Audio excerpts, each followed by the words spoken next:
2024 ఆంధ్రప్రదేశ్ అసెంబ్లీకి జరగబోవు సార్వత్రిక ఎన్నికల్లో అధికారంలోకి రావడమే కాంగ్రెస్ ఏకైక లక్ష్యం. మొన్న కర్ణాటకలో కాంగ్రెస్, నిన్న తెలంగాణలో కాంగ్రెస్, రేపు ఆంధ్రప్రదేశ్లో కాంగ్రెస్.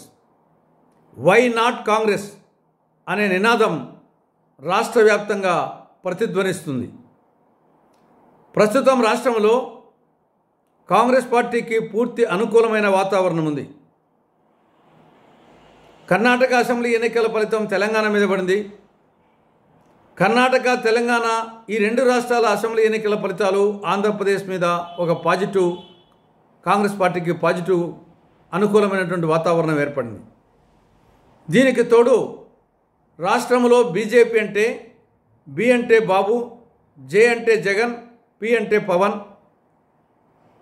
బాబుకు ఓటేసినా బీజేపీకి ఓటేసినట్లే, జగన్కు ఓటేసినా బీజేపీకి ఓటేసినట్లే, పవన్కు ఓటేసినా బీజేపీకి ఓటేసినట్లే అనే అభిప్రాయం ప్రజల్లో వచ్చింది.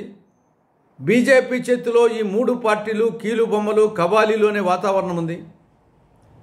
కాబట్టి బీజేపీ రాష్ట్రానికి తీరని ద్రోహం చేసింది. రాష్ట్రానికి సంజీవని లాంటి ప్రత్యేక హోదా ఇవ్వలేదు. రాయలసీమకు, ఉత్తరాంధ్రకు స్పెషల్ డెవలప్మెంట్ ప్యాకేజ్ ఇవ్వలేదు. చట్టంలోని అనేక అంశాలు దాన్ని పరిష్కారం చేయలేదు.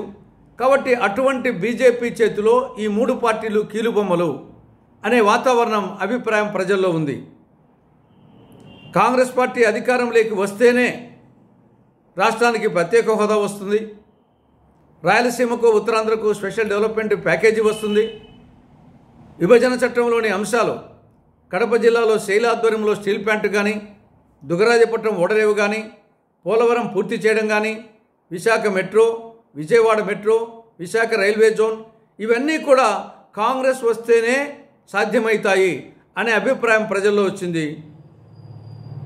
తింటే గారెలే తినాలి, వింటే భారతమే వినాలి, పరిపాలించాలంటే కాంగ్రెస్ వాళ్ళే పరిపాలించాలి, మిగతా పార్టీలకు పరిపాలన చేత కాదు అని ప్రజలు ఈనాడు అనుకుంటున్నారు. ధర్మో రక్షతి రక్షితః, వృక్షో రక్షతి రక్షితః, కాంగ్రెసో రక్షతి రక్షితః. కాంగ్రెస్ను మనం కాపాడితే కాంగ్రెస్ మనల్ని కాపాడుతుంది అనే అభిప్రాయం ప్రజల్లో వచ్చింది. కాబట్టి కాంగ్రెస్ పార్టీకి మంచి అనుకూలమైన వాతావరణం ఉంది ఇప్పుడు రాష్ట్రంలో. దీనికి తోడు రాబో ఎన్నికలకు సంబంధించి కాంగ్రెస్ పార్టీ పంచముఖ వ్యూహంతో ఎన్నికలకు పోతుంది.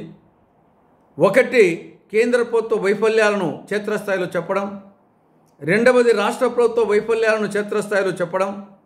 మూడవది, గతంలో కాంగ్రెస్ పాలనలో జరిగిన సుపరిపాలన గురించి చెప్పడం. నాలుగవది, కాంగ్రెస్ పార్టీ అధికారంలోకి వస్తే ఏమి చేస్తుందో చెప్పడం. ఐదవది, పార్టీని సంస్థాగతంగా బలోపేతం చేయడం. ఈ పంచముఖ వ్యూహంతో కాంగ్రెస్ పార్టీ ముందుకు పోతుంది.